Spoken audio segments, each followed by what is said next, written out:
how can we be strong?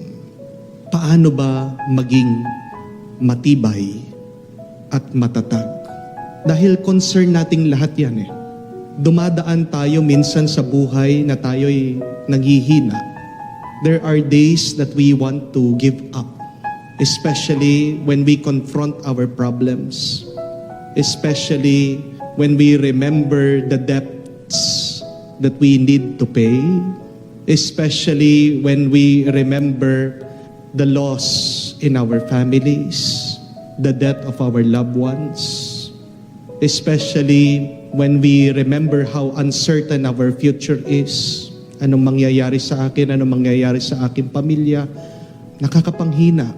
And how we wish that we can be stronger like other people. Di po ba, minsan naiinggit tayo, buti pa siya, napakatatag niya, buti pa sila, napakalakas nila.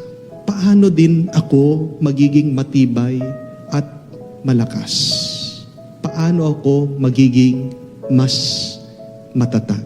And you know what, my dear friends? We need 3 things in order for us to become more stronger. Kailangan mo 3 bagay na ito para ikaw ay maging mas matibay at matatag.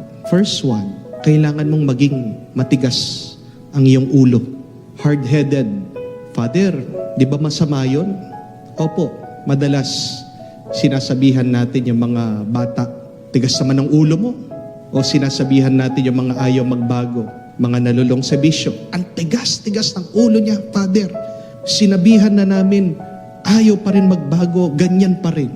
Yung tigas ng ulo can be applied in vices sa masama.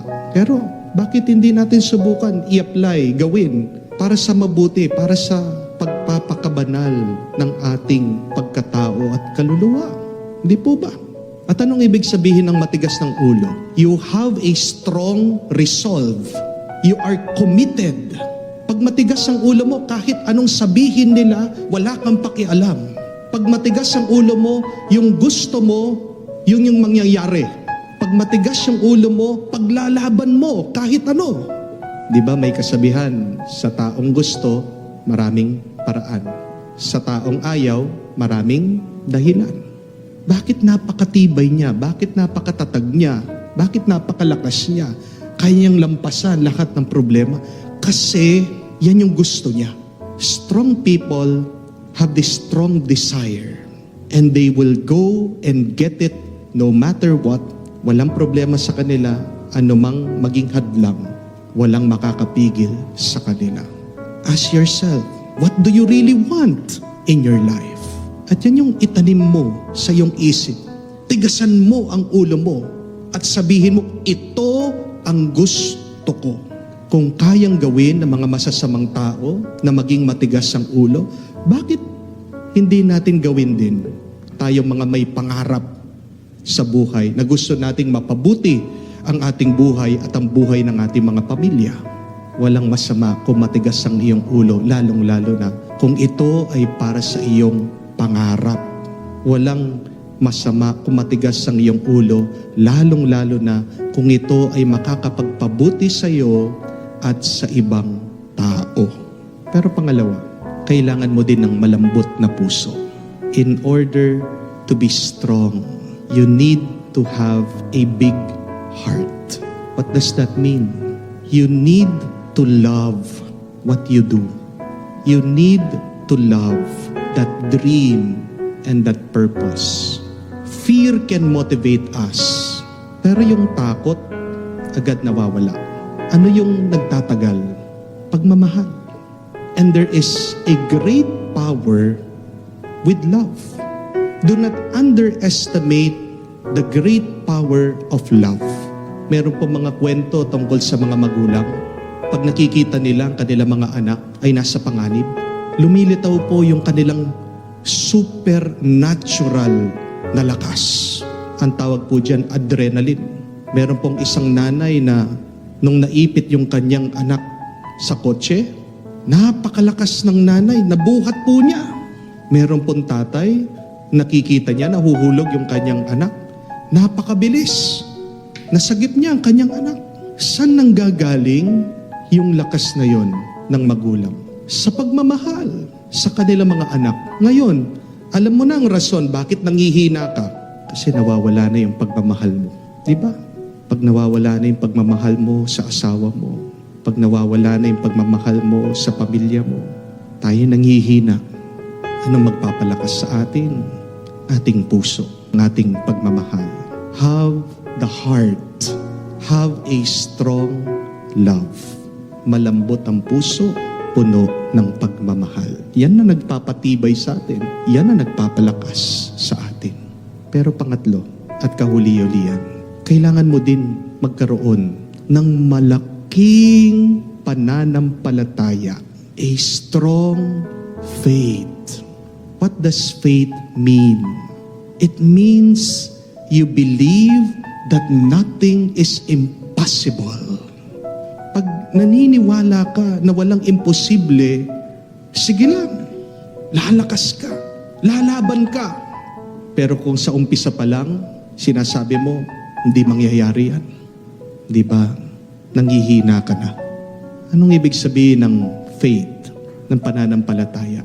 Ito din ay isang relasyon natin, isang magandang relasyon sa Diyos, na naniniwala tayo, hindi tayo pababayaan ng Diyos.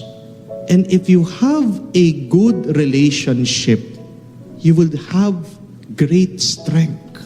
But if you have a bad relationship, you will always feel weak. Kailan ka tumatapang?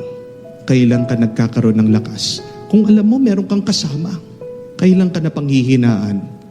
Kung napansin mo, iniwan ka na mag-isa. Di ba?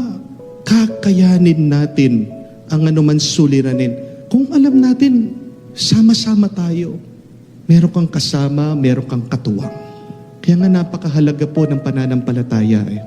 Kasi kahit na mag-isa ka, iwang ka man ng asawa mo, magulo man sa pamilya, alam mo ang Diyos, hindi ka niya iiwan.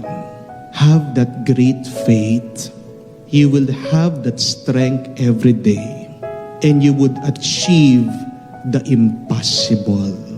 Alam niyo po ang tibay, ang lakas, nasa atin na yan eh.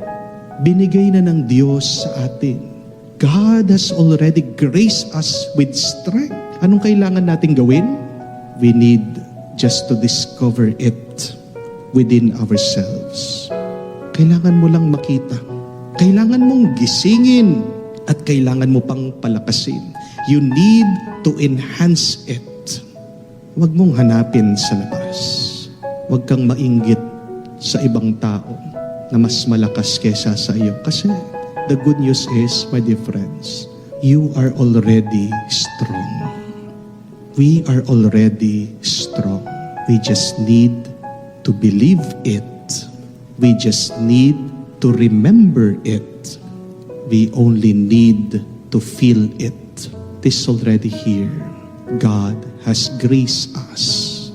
Kung nakayanan na mga banal at martir na maging malakas sa gitna ng problema, kung kaya din ng ibang tao, kaya mo. And that is the good news.